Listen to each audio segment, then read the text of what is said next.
എല്ലാവർക്കും നമസ്കാരം.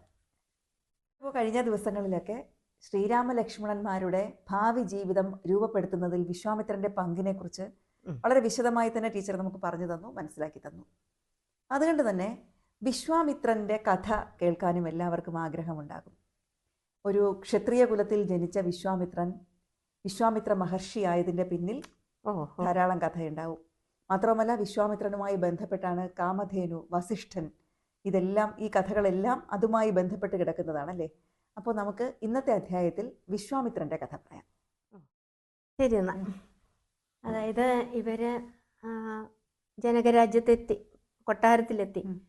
അപ്പം അവിടെ അഹല്യയുടെയും ഗൗതമന്റെയും മകൻ ശതനികൻ എന്ന് പറയുന്ന മഹർഷി, ഇദ്ദേഹത്തിന്റെ മഹർഷിമാരിൽ ഇവരെ ഉപദേഷ്ടാക്കളിൽ തന്നെ ഏറ്റവും പ്രധാനിയാണ് അദ്ദേഹമാണ് ഇവരെ വന്ന് സ്വീകരിക്കുകയൊക്കെ ചെയ്യുന്നത്. എന്നിട്ട് അദ്ദേഹത്തിന് ഈ രാമനെയും ലക്ഷ്മണനെയും കണ്ടപ്പോൾ വലിയ സന്തോഷമാണ്. ചോദിക്കുക, എൻ്റെ അമ്മയെ കണ്ടോ? എൻ്റെ അമ്മയുടെ പാപം നിങ്ങൾ മാറ്റിയ പാപം എന്ന് പറയുന്നില്ല കേട്ടോ, എൻ്റെ അച്ഛൻ അമ്മയോട് കൂടി ചേർന്ന് ഈ രീതിയിലുള്ള കുശല പ്രശ്നങ്ങൾ കേൾക്കുമ്പോൾ നമുക്ക് തന്നെ വല്ലാതെ കണ്ണു പറയും. എന്നിട്ട് അദ്ദേഹം പറയും, നിങ്ങൾക്ക് ഇപ്പോൾ കിട്ടിയിരിക്കുന്ന ഈ വിശ്വാമിത്ര മഹർഷി നിങ്ങളെ രക്ഷിക്കാൻ കൂടെ ഉള്ളത് എന്തൊരു ഭാഗ്യമാണ്.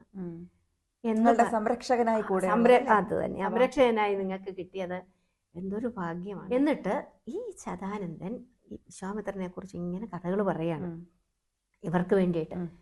അപ്പോൾ അദ്ദേഹം പറയുന്നത്, ധർമ്മിഷ്ഠനായ ജ്ഞാനിയായ വിദ്യയുടെ മറുകര കണ്ട ആളാണ്, നല്ല ഒരു രാജാവ്, ചക്രവർത്തിയായിരുന്നു ഈ വിശ്വാമിത്രൻ. ശത്രുഞ്ജയനാണ്, ഒരു കുറ്റവും പറയാനില്ലാത്ത ഒരു മഹാരാജാവ്. പേരിൽ തന്നെ ഉണ്ടല്ലോ, വിശ്വത്തിന് മിത്രനായവനല്ലേ വിശ്വാമിത്രൻ. അദ്ദേഹം ഇങ്ങനെ ഒരു ദിവസം എല്ലായിടും ഒന്ന് ചുറ്റിക്കാണാനായിട്ട് തൻ്റെ അക്ഷൗഹിണി സമേതനായിട്ട്, ഈ അക്ഷൗഹിണി എന്ന് പറയുമ്പോൾ തന്നെ അതിനകത്ത് ധാരാളം ആന, കാലാൾപ്പട, കുതിരപ്പട, ഇതെല്ലാം ചേരുന്നതല്ലേ അക്ഷൗഹിണി? അതെ, അത് അക്ഷൗഹിണി എന്ന് പറയുന്നത് സൈന്യത്തിന്റെ ഒരു ഘടകമാണ്, ഒരു വലിയൊരു കൂട്ടമാണ്. അതിനൊരു കണക്കുണ്ട്. ഒരു തേര്, ഒരാന, 3 കുതിര, 5 കാലാൾ. ഇതാണ് അടിസ്ഥാന ഘടകം. 1, 1, 3, 5 ഇങ്ങനെ ചേരുന്ന ആദ്യത്തെ ഘടകത്തിന് പത്തി എന്നാ പറയുക.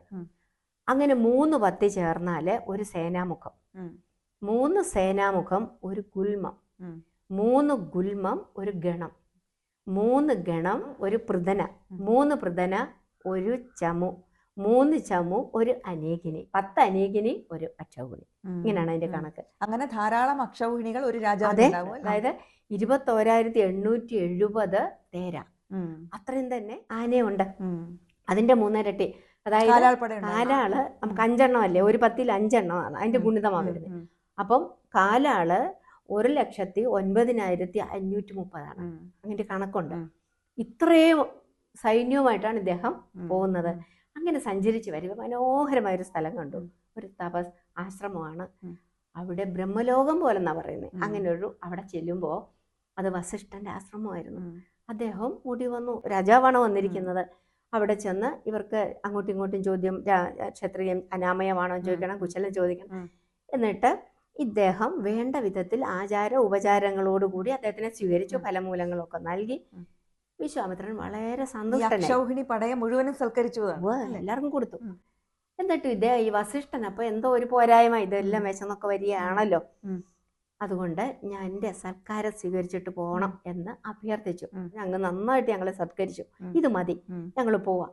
അത് പറ്റത്തില്ല, നിർബന്ധിക്കുകയാണ്. സൈന്യത്തിനുൾപ്പെടെ ഞാൻ ആഹാരം തരും, അത് കഴിഞ്ഞ് പോകാം. ഒടുവിൽ സമ്മതിക്കേണ്ടി വന്നു വിശ്വാമിത്രന്. അപ്പോൾ ഇദ്ദേഹം എന്ത് ചെയ്തു, ഇദ്ദേഹത്തിന് സന്തോഷമായി വസിഷ്ഠന്. എന്നിട്ട് അവിടെ നിന്നോട്ട് ശബളേ എന്ന് വിളിക്കും. അപ്പോൾ കാമധേനു വരും.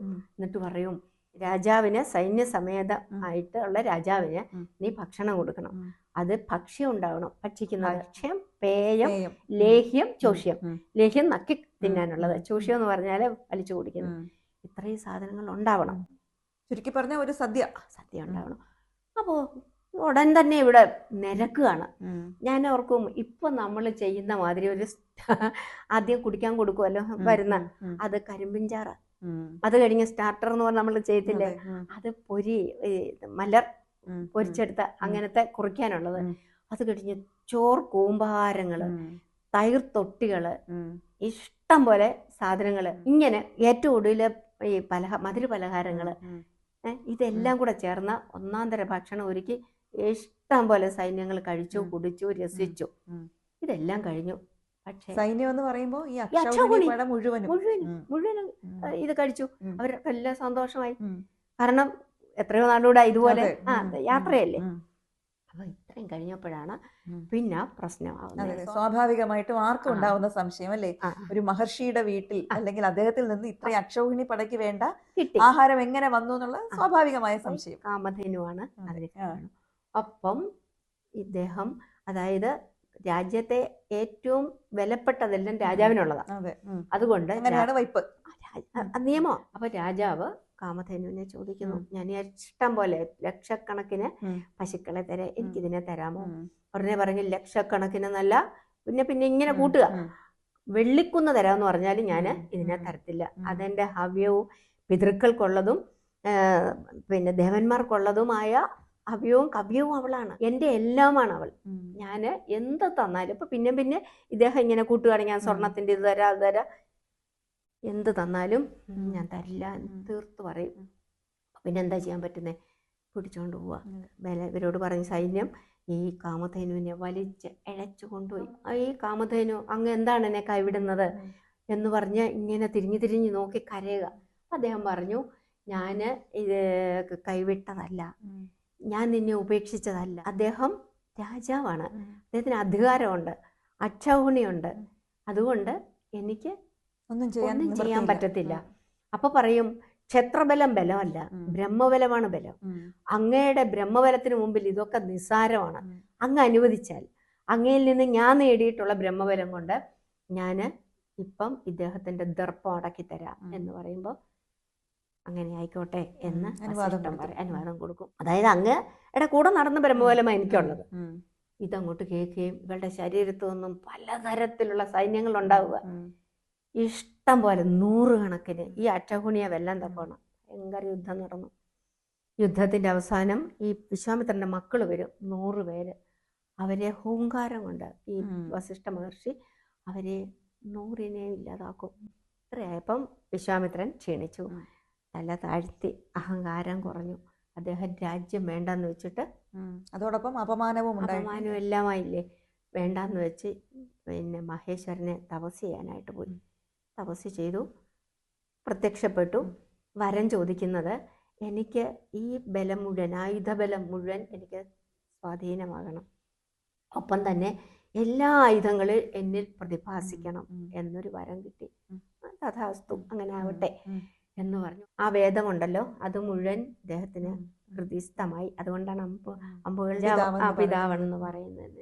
അതുപോലെ ഗായത്രി മന്ത്രത്തിന്റെയും പിതാവല്ലേ വിശ്വാമിത്രൻ. എന്നിട്ട് ഇദ്ദേഹം ഇതുമായിട്ട് ഈ ബലത്തോടുകൂടി സൈന്യസമേതനായിട്ട് ചെന്നു. തീർന്നു വസിഷ്ഠൻ എന്ന് വിചാരിച്ചു. അവിടെ ചെന്നു ആളുകളും പക്ഷി മൃഗാദികളും എല്ലാം ഓടിപ്പോയി. പക്ഷെ നിങ്ങൾ നിൽക്കൂ എന്ന് പറഞ്ഞിട്ട് വസിഷ്ഠൻ ഓടി വന്നു. ഇദ്ദേഹത്തിൻ്റെ കയ്യിൽ ഒരു ബ്രഹ്മദണ്ഡം മാത്രമേ ഉള്ളൂ, വേറെ ഒന്നുമില്ല. അമ്പുകൾ ഇങ്ങോട്ട് വരിക, ഇത് വിഴുങ്ങുക, ഇങ്ങനെ വരിക, വിഴുങ്ങുക. അവസാനം ഇദ്ദേഹം ബ്രഹ്മാസ്ത്രം പ്രയോഗിക്കും. ഇതും ഈ ദണ്ഡം സ്വീകരിച്ചു കഴിഞ്ഞപ്പോഴത്തേനും ഇവിടെ നിന്ന് പുക ഉണ്ടാകാൻ തുടങ്ങി വസിഷ്ഠ മഹർഷിയുടെ. അയ്യോ, ഇത് കണ്ടപ്പോഴത്തേനും ഇതിനെ ജ്വാലയായ ഭൂമി തീരാൻ പോവാണ്. അപ്പോഴത്തേനും മുനിമാരും ദേവന്മാരും എല്ലാം ഇദ്ദേഹത്തിന്റെ വന്ന് ശാന്തനാകൂ, അടിയറവ് വെച്ചിരിക്കുന്നു, അങ്ങ് ശാന്തനാകൂ എന്ന് പറഞ്ഞ് എല്ലാവരും കൂടി ഇദ്ദേഹത്തിനോട് അപേക്ഷിച്ചു. അത് കേട്ടപ്പോൾ ഇത് പിൻവലിച്ചു. അദ്ദേഹം തൻ്റെ അസ്ത്രം പിൻവലിച്ചു. എന്നിട്ട് വീണ്ടും ഇദ്ദേഹത്തിന് വല്ലാത്ത ക്ഷീണമായില്ലേ. അതുകൊണ്ട് ബ്രഹ്മബലം നേടാനായിട്ട് മനസ്സിലായി, ആയുധബലം അല്ല, ബ്രഹ്മബലമാണ് വലുത്. അതുകൊണ്ട് അത് നേടാനായിട്ട് വീണ്ടും അദ്ദേഹം തപസ്സിനായിട്ട് പോയി തപസ് ചെയ്തു. അത് കിട്ടിയത്, അന്ന് ബ്രഹ്മാവ് പ്രത്യക്ഷപ്പെട്ടിട്ട് രാജർഷി എന്നൊരു ടൈറ്റിൽ കൊടുക്കുകയാണ്, പദവി കൊടുക്കുകയാണ്. അല്ലാതെ ബ്രഹ്മബലം അത് കൊടുത്തില്ല. അദ്ദേഹം വീണ്ടും ലജ്ജിതനായി സങ്കടപ്പെട്ട് വീണ്ടും പശ്ചിമ ദിക്കിലേക്ക് ഇദ്ദേഹം തപസ്സിനായിട്ട് പോവുകയാണ്. അതായത് പിന്മാറാതെ വീണ്ടും താൻ നിശ്ചയിച്ചതിൽ ഉറച്ചു നിന്നുകൊണ്ട് വീണ്ടും തപസ്സിന് പോകുക. മറ്റുള്ളവരെ നന്നായിട്ട് സഹായിക്കും.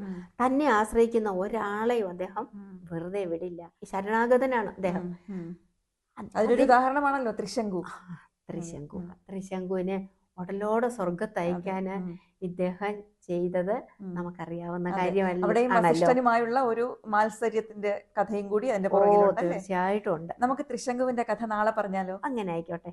അപ്പോ വിശ്വാമിത്രന്റെ കഥ കേട്ടില്ലേ? ശരിക്കും നിശ്ചയദാർഢ്യത്തോടുകൂടി മുന്നോട്ട് പോയ ഒരു വ്യക്തിയുടെ കഥ കൂടിയാണ് വിശ്വാമിത്രന്റെ കഥ. നാളെ ത്രിശങ്കുവിന്റെ കഥയുമായി എത്താം. അതുവരേക്കും എല്ലാവർക്കും നമസ്കാരം.